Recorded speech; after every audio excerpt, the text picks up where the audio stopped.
हरियाणा में विधानसभा चुनाव का काउंटडाउन शुरू हो चुका है। कांग्रेस हरियाणा मांगे हिसाब मुहिम के जरिए लोगों से सीधा संवाद कर रही है और सवाल पूछ रही है। इसी कड़ी में दीपेंद्र हुड्डा हरियाणा मांगे हिसाब पदयात्रा कर रहे हैं और यमुनानगर में दीपेंद्र की इस यात्रा को काफी समर्थन मिला, जिसके बाद उन्होंने केंद्रीय मंत्री अमित शाह के दौरे पर भी कटाक्ष किया। पूरी खबर एक रिपोर्ट के जरिए आपको दिखा रहे हैं।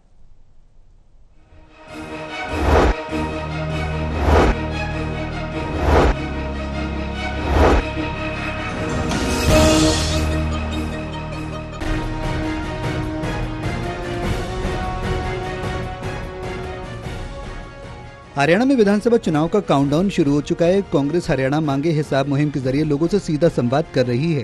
रोहतक सांसद दीपेंद्र हुड्डा ने करनाल के बाद यमुनानगर में हरियाणा मांगे हिसाब पदयात्रा की। उनकी इस पदयात्रा को काफी समर्थन मिला और वर्करों के साथ साथ नेता भी काफी उत्साहित नजर आए। ये पदयात्रा यमुनानगर सिविल अस्पताल से शुरू होकर फवारा चौक पर खत्म हुई। आज का जो हमारा कार्यक्रम हरियाणा मांगे हिसाब कार्यक्रम, हरियाणा मांगे हिसाब कार्यक्रम के माध्यम से कांग्रेस पार्टी घर घर तक जाएगी। कांग्रेस के कार्यकर्ता, कांग्रेस के नेता डोर टू डोर कार्यक्रम के माध्यम से हर घर में भाजपा सरकार की विफलताओं का पुलिंदा लेके भी पहुंचेंगे, क्योंकि हरियाणा हिसाब मांग रहा है 10 साल का भाजपा सरकार से। और कांग्रेस के संकल्प भी लोगों तक पहुंचाएंगे कि कांग्रेस के क्या संकल्प हैं, जब हमारी सरकार बनेगी तो हम क्या करेंगे।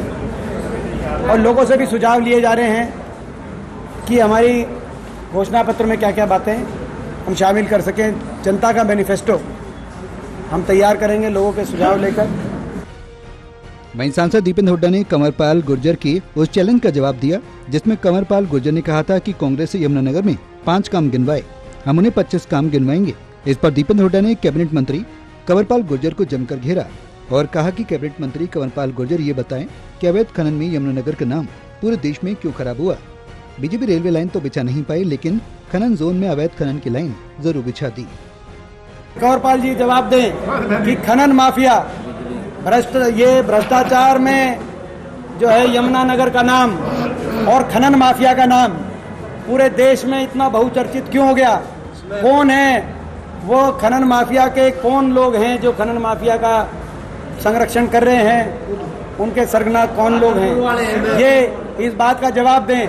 और वो इस बात का जवाब दें, आज वो इस बात का जवाब दें कि 10 साल पहले ये कहा गया था कि जो थर्मल कारखाना हमने बनवाया यमुनानगर में, उसमें कैपेसिटी बढ़ाई जाएगी। अब 10 साल पूरे हो गए, कौन सी कैपेसिटी बढ़ाई, इस बात का जवाब दें। दीपेंद्र हुड्डा यही नहीं रुके, उन्होंने कहा कि जिले में प्लाईवुड इंडस्ट्री को बीजेपी ने पिछले 10 सालों में खत्म कर दिया, जिसकी कसूरवार सिर्फ और सिर्फ बीजेपी है। सांसद दीपेंद्र हुड्डा ने केंद्रीय मंत्री अमित शाह के दौरे पर सियासी हमला बोला और कहा कि जब चुनाव आते हैं तो केंद्रीय नेता यहां पहुंचते हैं, इससे पहले कोई जनता की सुध नहीं लेता। देखो ये बताएं, ये कंवरपाल जी बताएं कि यमुनानगर में बीजेपी ने यमुनानगर की इतनी दुर्दशा क्यों की 10 साल में। आज यमुनानगर की स्थिति किसी से छुपी नहीं है। आज यमुनानगर में 10 साल से कोई एक इंडस्ट्री नहीं आई, प्लाईवुड की इंडस्ट्री ठप हो गई।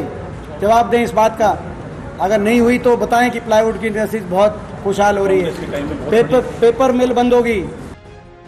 बहरहाल हरियाणा मांगे हिसाब के नाम से प्रदेशव्यापी अभियान की शुरुआत हो चुकी है। प्रदेश कांग्रेस अध्यक्ष चौधरी उदय भान ने दीपेंद्र हुड्डा को पार्टी का झंडा भेंट करके इस अभियान का श्री गणेश करवाया।